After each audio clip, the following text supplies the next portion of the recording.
you sign up for things that are eventually going to be really, really hard. Jason Hanley is an ultramarathon runner, UASCA certified coach, and owner of Wildsense, creating adventure goods for outdoor athletes. He runs big, including the Bigfoot 200, but his story goes deeper. Jason overcame addiction through running and now helps endurance athletes chase bold goals. Just became something that went from going out and having fun with your friends to like something that had to happen every day. It was able to help me in a lot of ways to kind of find my purpose in a different direction. So if I start hallucinating, it's time to talk. How long did it take you to complete it? Just over 100 hours, I think 102 hours. How much of it was sleep time? Not a lot, like an hour and a actually I think I got 3 hours one night. You learn that you can get through anything that's in front of you, but you just keep pushing. And cuss words, lots of cuss words. Good morning, runner viewers, and good morning, Jason. Good morning. How are you doing? I'm doing good.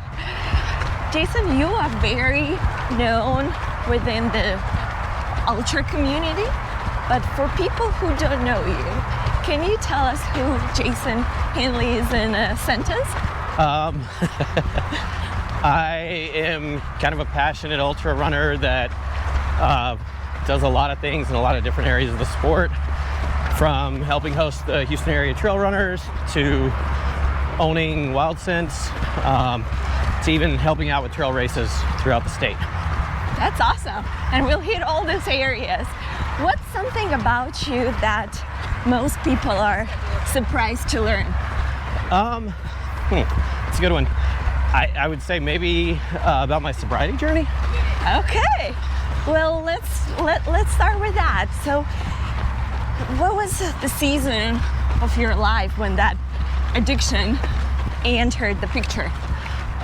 Geez, that happened way back in the day, kind of in college. Back then it wasn't such a big deal.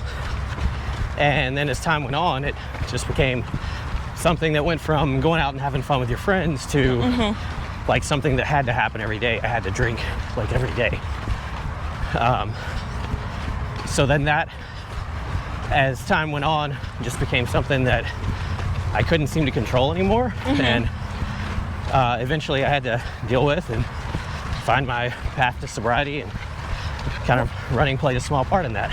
Why do you think you said that that's something that you couldn't live without? Like, what was going on? What was happening? That's kind of hard to explain. So in a lot of ways, addiction can be a genetic thing. Like some people are more predisposed to it than others. Some people can stop drinking, stop using substances just at a whim. But for some of us, it just becomes a real problem that we can't deal with. So that's when I kind of had to make the decision that there wasn't going to be cutting back. I just had to cut it out completely. What do you think you were looking for in alcohol? I think at a certain point in my life, it was trying to turn off the stresses of life. Yeah. Like, you get done with the day, and it was just this is how I relax and turn things off. But then that became a problem in and of itself. I was trying to turn off everything. So. And how many times have you tried to become sober? Oh, it took me, I think 3 or 4 times before it finally just kind of clicked. So what was that? When did you feel like you hit that rock bottom? Well, in short, I kind of just woke up one day and didn't remember what happened again, and it finally just took. I made the decision then that I just wasn't going to go back. What was the hardest for you in getting sober? The first part. Like, I think for a lot of people, that first time right after you quit is one of the most susceptible times for you to go back. You kind of have to find a new way of life, kind of a new path. Okay. And that's where running came in. it was already a big thing for me. I had kind of been trying to utilize it in part to help me get sober, and in a way it was, slowly. But it was able to help me in a lot of ways to kind of find my purpose in a different direction, somewhere to channel my energy. So have you been running before? Oh yeah. Drinking or? Yeah. I ran like in high school years and years before. And then I think I started running again probably 4 years or more before I got sober. Okay. Just wasn't as good at it. So how long have you been sober so far? A little over 7 years. That's great, congrats. Thank you. What advice would you give to people who are struggling right now? What message do you want them to hear? Even if you think you can't, you can't. And even if you keep falling back into it, just keep trying. Just keep trying again. If you fall off the horse, get back on. That's very true. Thank you. With the running, you said that you started or you continued running and it really helped with sobriety, but I know it's not just regular running that you do. Somehow you got hooked on ultra running. How did that happen? Well, I guess it was probably about a decade ago. Okay. That I'd injured myself. I was chasing a BQ. I got hurt. Couldn't really try to push for my goal. Had to take some time off. And I'd realized I was not having fun anymore. It was all like, it was just about chasing this number, this time. I was always kind of in the same places. I wasn't out exploring. And I decided I wanted to do kind of a reset and do a trail race.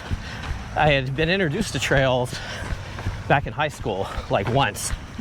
Really liked them then. And so I signed up for a 10K in Huntsville State Park and went out and ran it with almost no time on trails, and immediately just remembered what I loved about it and pretty much hung up my road shoes. And what was that you loved about it? It's the challenge of the fact that not everything's like flat and easy. Being in nature is the big part. There's always way more of an adventure to tell. Like there wasn't a 10K, but you can imagine in 100K. Yeah. So yeah, that was it. Really the adventure and being off in nature really kind of centered me. So have you always had that love for outdoors? I have, yeah. How come? When I was young, we moved a lot. Okay. And I would always, like multiple times in my life, in the summertime, we moved to the middle of nowhere. Wow. And it was just me and living in the woods. So I was allowed, even in like third grade, to just go like play in the woods. So it kind of became full circle now. Like I just like being out there, running into animals. I'm kind of stupid and I'll hear something and go to it instead of away. Like, ooh, what is that? That's always just kind of been my thing. That's awesome. So. Now I know with whom it's safe to go to the woods. I don't know if that's always the case. So how are you running those ultras and 100, 200 mile races with very few hours of sleep? What helps? There's been years of actually running races with even no sleep. When you get into the really, really big distance stuff, where you might like sleep an hour and a half a night, it's just like time you've spent training your body to stay up like that. A big help really is knowing that if you push harder, you'll stay awake. Really? So either moving faster or carrying on a conversation. So if I start hallucinating, it's time to talk. With whom though? Usually you have somebody there with you. Okay. Even in like the big 200-mile stuff, at night, you usually try to find people around your pace and kind of stay together. Okay. But when do you recognize that it's time to push versus, okay, it's time to rest? Well, Usually the rest comes at some kind of an aid station. That's kind of your best option. If you try to push to wake up. If that's not working anymore, then you may just lay down against a tree or in a grassy spot, like literally. Okay. How do you keep your body in a peak condition for this long distance running? Well, some of us don't. We just wing it. But and then it takes how long to recover? a lot of time. In part, the years and years of doing more and more kind of build on itself, so that those things are like your body accepts it better. But part of it's just time on feet. It's not so much specific miles, just the time you get out and put time on your feet is kind of the biggest key, I would guess. So if you were to become my coach and I would be interested in training for an ultra, where would you start with me, knowing that the longest distance that I had was running a marathon? We would probably look at where your like VO2 max was to figure out if we needed to spend a little time building on that, kind of where you're at in your training. Okay. And then we would extend into just more time on feet. So there's kind of some just basic standard numbers that research has said, hey, if you run this many hours a week, then you'll be fine for 100 or fine for 100K. So that's kind of a key component. Is more time on feet more important than cross training and strength training? It's a bit of both. You do need to have, it depends on the course. So you really factor in like where and what you're running. If we're looking at a mountain course, okay, then we're going to be much more intent on getting like hills and some strength work on the legs. If it's a really flat course or a hot course, then we'll be more focused on that specificity later in the game. So maybe heat training, or just working the hips so they don't come out of alignment. Yeah, that can happen too. Yeah. How about the recovery protocol? What's your recovery protocol for yourself or for your athletes? I mean, rest when you can. It's probably the biggest key, is just getting in good rest. But what is a good rest? Like sleep, downtime, like actual downtime. A little bit of active recovery on your days off, just walking, just moving. Okay. Yeah, that's probably some of the biggest true like recovery key components. Eating well as well. Yeah, because we all think that we deserve a good meal after and before, right? Yeah. What was the hardest ultra that you've done so far? That I completed or that didn't go according to plan? Well, let's start with the one that you completed. That would be Bigfoot. Bigfoot. Yeah. Can you tell the listeners who are not familiar what's it about? Why is it so challenging? So Bigfoot is 200 plus miles through the Sierra Mountains in Washington.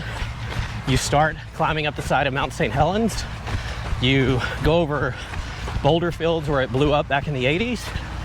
Then you go into the like deep forests of the Pacific Northwest, and you just go up and down mountains like the whole time. Jesus. But it's incredibly beautiful. It was amazing. It was one of those life-changing things. But yeah, at a certain point, like your legs are in such shape, you're like stopping to try to shake them to see if they'll like loosen up, like that's gonna do anything.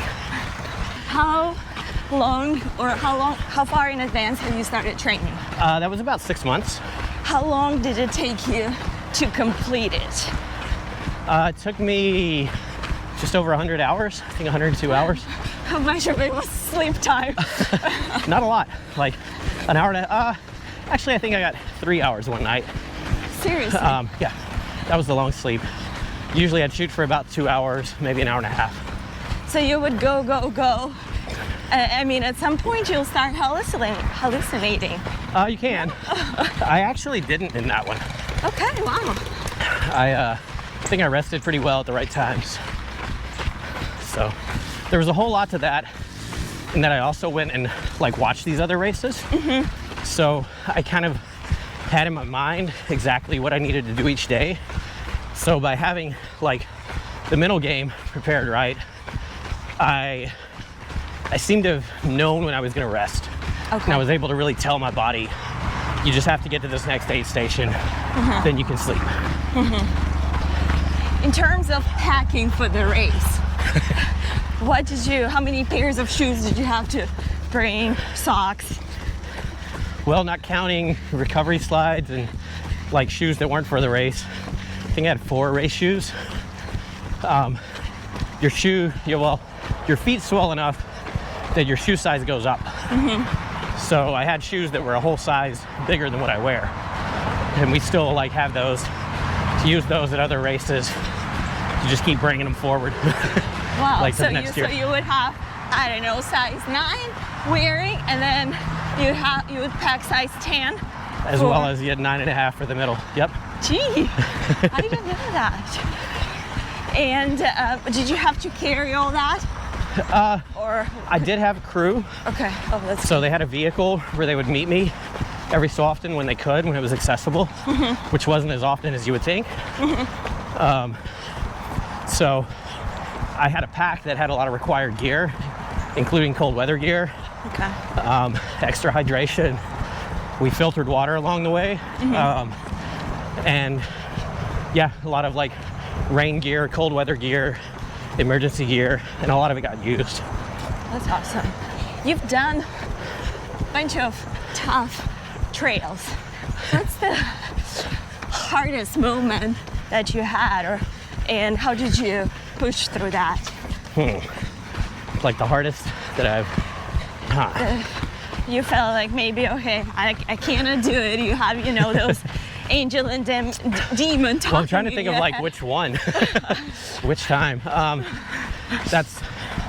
would say it was at Cocodona this year. So in where, I'm sorry? Cocodona. Okay. That runs from basically Phoenix to Flagstaff Okay. for 250 miles. And it didn't go my way this year. What happened? Well, it rained in the desert. And that was really, it's not a good place to run when it does something it's never supposed to do. So the mud was so bad, the way it was caking to my shoe, it was actually causing like knee and hip issues. Just going through this field that you had to cut through for about 8 miles. It caked on like I haven't seen at any race, and would just stick to the shoe. Yeah. So you were carrying several extra pounds on your feet, and there was nothing you could do about it. And that was really a point. I was so slow that I just didn't know if I'd be able to make it to the next aid station. But you just keep pushing, and cuss words, lots of cuss words. What did you tell yourself? Did you make it to the next aid station? I did, yeah. And on from there for probably another 50 miles. Okay. So what was going on in your head during that time? Like, what were the voices that you would hear? Well, the thing you learn with these is that you sign up for things that are eventually going to be really, really hard. Okay. And when you're in it, you just have to get to the next place. But that's also kind of a character builder for ultra runners. It's what we love about it, what like teaches us to be better in life in a way. You learn that you can get through anything that's in front of you. So I've been doing this long enough to know, like, I don't have a choice. I just have to keep going. Yeah, and that's kind of just what I did. Okay. How long did it take you to complete that one? I timed out after 150 miles. Okay. I don't remember the hours. But Very good. Were there any scary moments happening on the train? I don't know. A bear chasing you or something like that? actually, the bears are really usually fun. one of the the first time I saw a bear, it was more scared of me than I was of it. I thought I would be scared of it, but it jumped up with this kind of oh crap face on and like ran away, and all I could do was laugh. But there was a Bigfoot. There was a situation where there was supposed to have been a mountain lion. Okay. That was the mountain lion had. It was on a summit peak with the lady that was behind us. Okay. And she caught up to us, terrified. I thought she had been maybe hallucinating. After a lot of questions, I decided I don't think she's hallucinating. This sounds very, very real. So we kind of trudged on, hoping that it wasn't following us.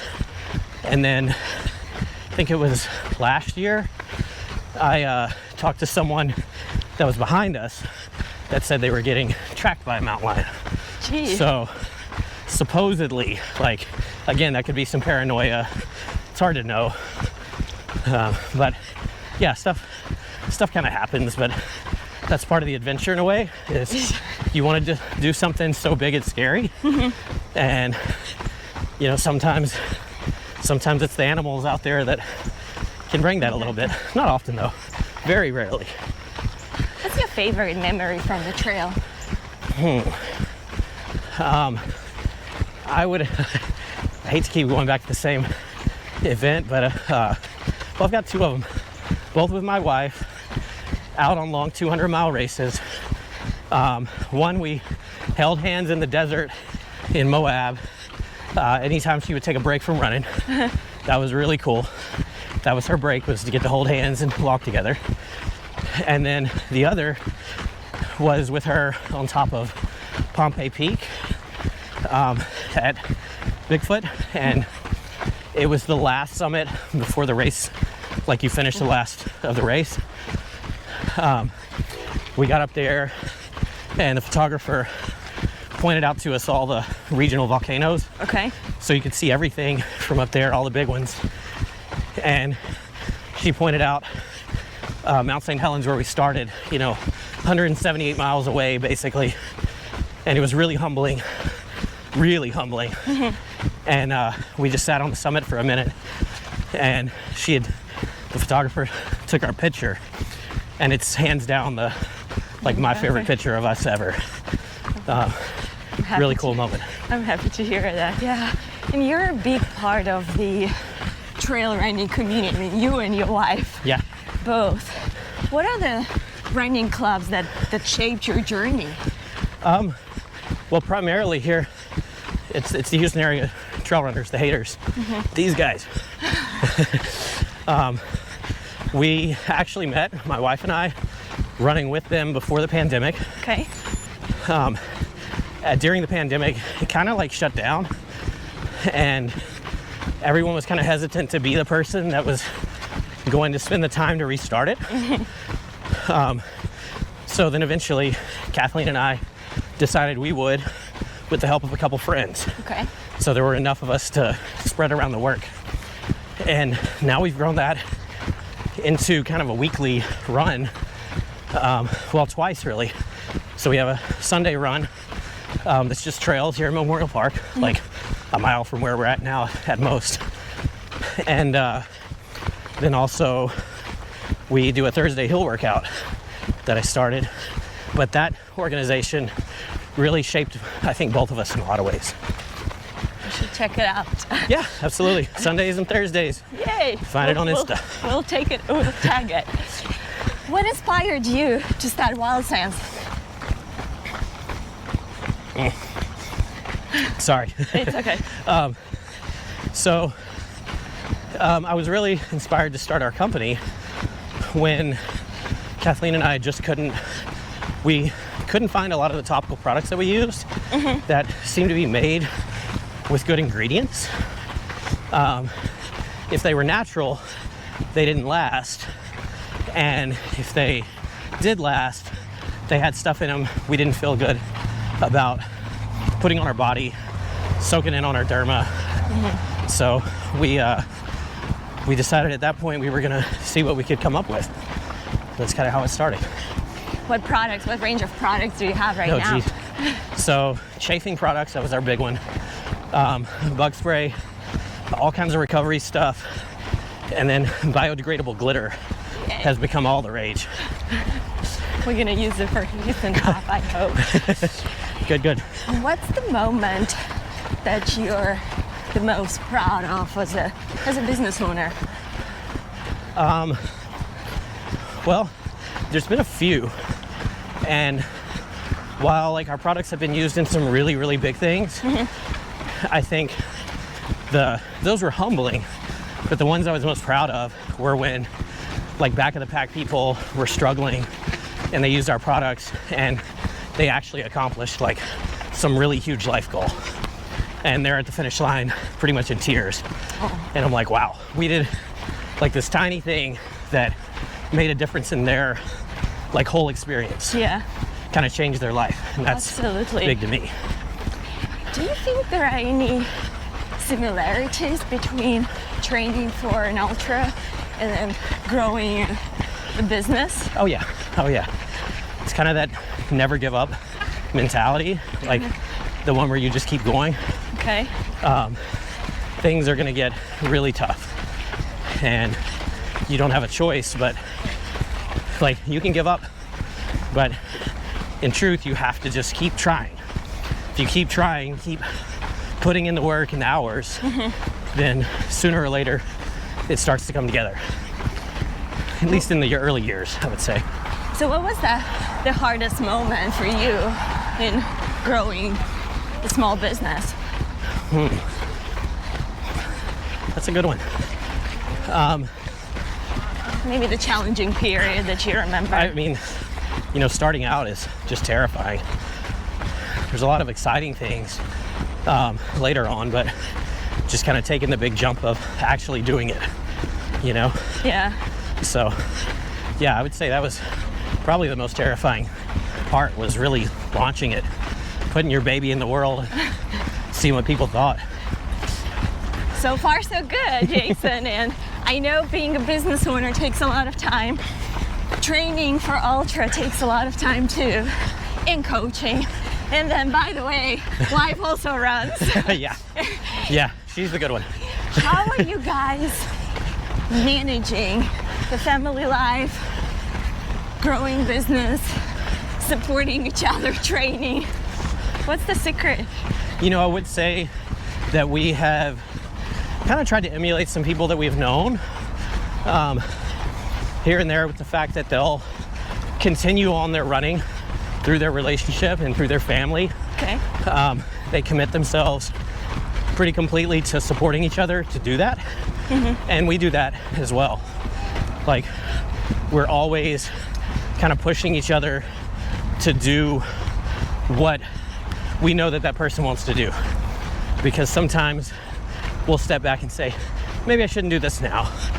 And we just try to always support and push one another to, you know, to do more and to keep pushing, keep trying. That's great. What are the next challenges or milestones that are happening? Well, the biggest is twins. Yeah. So we got twins on the way. That'll be soon. So we've honestly put most of our focus on just that. That makes sense, you know. Yeah. So no real race goals or anything at the current moment. We're gonna let that kind of unfold. Yeah. That's good. We'll be there cheering for you both. Thank you. Going back to kind of wrapping up the running piece, what's your favorite post-run food? Post-run food, probably a taco. Taco. But that's pretty much my favorite food. Yeah. So We all love tacos. What's the favorite spot in Houston post-run as well? Oh, Tio Trumpo. Oh, okay. Tio Trumpo, little taqueria. Where? Right off of Shepherd. Okay. Kind of, yeah, it's close to the park. We go with the haters a lot. Their pastor and everything else is, it's right. It's the way it's supposed to be. Okay, we'll check it out. Yeah. The trail that you're dreaming about. The dream trail. I don't know right now. It'll be another 200. Okay. For sure. Cocodona seems to be at a rough time of year for me to get in the right training. But I'm kind of stuck on that because it didn't happen. And I know it can, but I really love anything in the Pacific Northwest. Huge trees, big mountains. I just like being off in the depth of that. And yeah. That's cool. I haven't hiked there yet. You should. So, yeah. Absolutely. On the list as well. For our listeners, what's the message that you want to leave them from your story? You know, if it's starting a business, if it's growing a run club, if it's getting sober, supporting your family, just keep going.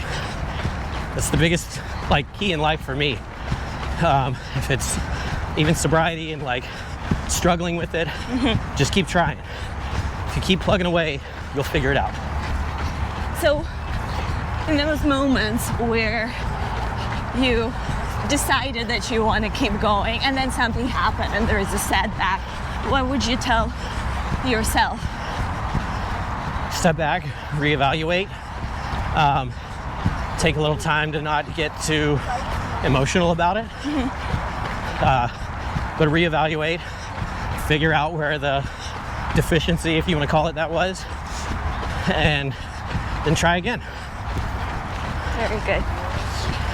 For people who want to learn more about you, whether about coaching, your Wildsense products, or who just want to follow along your journey, where they can follow you? They can follow me at Jason Runs Wild on Instagram. Okay.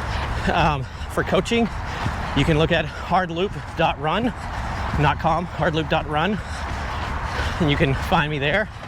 For Wildsense is wildsensegoods.com or our Instagram page as well. Hey, thank you, and we'll tag everything. Cool. Thanks a lot for running with us this morning. Finally, Absolutely. A cooler day. Yeah. Thanks for sharing It was a pleasure. your story Thank and you for inspiring. Yeah, thank you for having me. All right. Bye.